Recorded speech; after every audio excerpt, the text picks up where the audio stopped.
نبی کریم صلی اللہ علیہ وسلم بنی نو انسان کے لیے اللہ کے آخری نبی ہیں، اور آپ پر نازل ہونے والی کتاب قرآن مجید اللہ تعالی کی آخری کتاب ہے۔ لہذا نبی کریم صلی اللہ علیہ وسلم کی پاکیزہ زندگی امت مسلمہ کے لیے تا قیامت واجب الاتباع، رشد و ہدایت کا ابدی سرچشمہ اور ذریعہ نجات ہے۔ لقد كان لكم في رسول الله أسوة حسنة۔ یقیناً رسول اللہ کی زندگی تمہارے لیے بہترین نمونہ ہے، لہذا رحمت للعالمین کی سیرت مطہرہ کا مطالعہ ہر مسلمان کی زندگی کا لازمی حصہ قرار پایا۔ مسلمان مردوں، عورتوں اور بچوں کی اسی ضرورت کے پیش نظر دارالسلام اسٹوڈیو نے نبی رحمت صلی اللہ علیہ وسلم کی سیرت طیبہ پر سیٹ تیار کیا ہے، جس کی تیاری میں قرآن مجید، صحیح احادیث اور مستند سیرت کی کتابوں سے استفادہ کیا گیا ہے۔ اس سیٹ میں سیرت النبی صلی اللہ علیہ وسلم کو مفصل طور پر بیان کیا گیا ہے۔ نبی صلی اللہ علیہ وسلم کی زندگی کے تمام پہلو اور واقعات ترتیب وار انتہائی دلچسپ انداز، خوبصورت آواز اور آسان الفاظ میں بیان کیے گئے ہیں۔ لیجیے سماعت فرمائیے رحمت للعالمین۔ سیرت نبوی کو مکمل طور پر بیان کرنا اس وقت تک ممکن نہیں جب تک اسلام سے پہلے اور بعد کے حالات کا تقابل نہ کیا جائے۔ اس لیے ہم اصل مضمون سے پہلے اسلام سے پہلے عرب کی کیفیت بیان کریں گے، عرب اقوام اور ان کی معاشرت کا نقشہ کھینچیں گے، پھر وہ حالات بیان کریں گے جن میں رسول اللہ صلی اللہ علیہ وسلم کی بعثت ہوئی۔ لفظ عرب کے لغوی معنی صحرا اور بیاب و گیاہ زمین کے ہیں۔ عہد قدیم سے یہ لفظ جزیرہ نمائے عرب اور اس میں بسنے والی قوموں پر بولا گیا ہے۔ عرب کے مغرب میں بحر احمر اور جزیرہ نمائے سینا ہے۔ مشرق میں خلیج عرب اور جنوبی عراق کا ایک بڑا حصہ ہے۔ جنوب میں بحر عرب ہے جو در حقیقت بحر ہند کا پھیلاؤ ہے۔ شمال میں ملک شام اور کسی قدر شمالی عراق ہے۔ ان میں سے بعض سرحدوں کے بارے میں اختلاف بھی ہے۔ کل رقبے کا اندازہ 10 لاکھ سے 13 لاکھ مربع میل تک کیا گیا ہے۔ نسلی اعتبار سے مورخین نے عرب اقوام کی 3 قسمیں قرار دی ہیں۔ نمبر 1، عرب بائدہ، یعنی وہ قدیم عرب قبائل اور قومیں جو بالکل ناپید ہو گئیں اور ان کے متعلق ضروری معلومات بھی دستیاب نہیں، مثلا عاد، سمود، تسم، جدیس، عمالقہ وغیرہ۔ نمبر 2، عرب عاربہ، یعنی وہ عرب قبائل جو یعرب بن یشجب بن قحطان کی نسل سے ہیں، انہیں قحطانی عرب کہا جاتا ہے۔ نمبر 3، عرب مستعربہ، یعنی وہ قبائل جو سیدنا اسماعیل علیہ السلام کی نسل سے ہیں، انہیں عدنانی عرب کہا جاتا ہے۔ عرب عاربہ یعنی قحطانی عرب کا اصل گہوارہ ملک یمن تھا۔ یہیں ان کے خاندان اور قبیلے مختلف شاخوں میں پھوٹے، پھیلے اور بڑھے۔ ان میں سے 2 قبیلوں نے بہت شہرت حاصل کی، ایک ہمیر جس کی مشہور شاخیں زید الجمہور، قزاع اور سکاسک ہیں، دوسرا کہلان جس کی مشہور شاخیں ہمدان، انمار، مزہج، تے، کندہ، لخم، جزام، ازد، اوس، خزرج اور اولاد جفنا ہیں، جنہوں نے آگے چل کر ملک شام میں بادشاہت قائم کی اور آل غسان کے نام سے مشہور ہوئے۔ عرب مستعربہ کے جد اعلیٰ سیدنا ابراہیم علیہ السلام اصلاً عراق کے ایک شہر اور کے باشندے تھے۔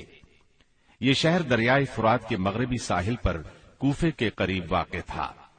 اس کی کھدائی کے دوران میں جو کتبے برآمد ہوئے ان سے اس شہر کے متعلق بہت سی تفصیلات منظر عام پر آئی ہیں، اور سیدنا ابراہیم علیہ السلام کے خاندان کی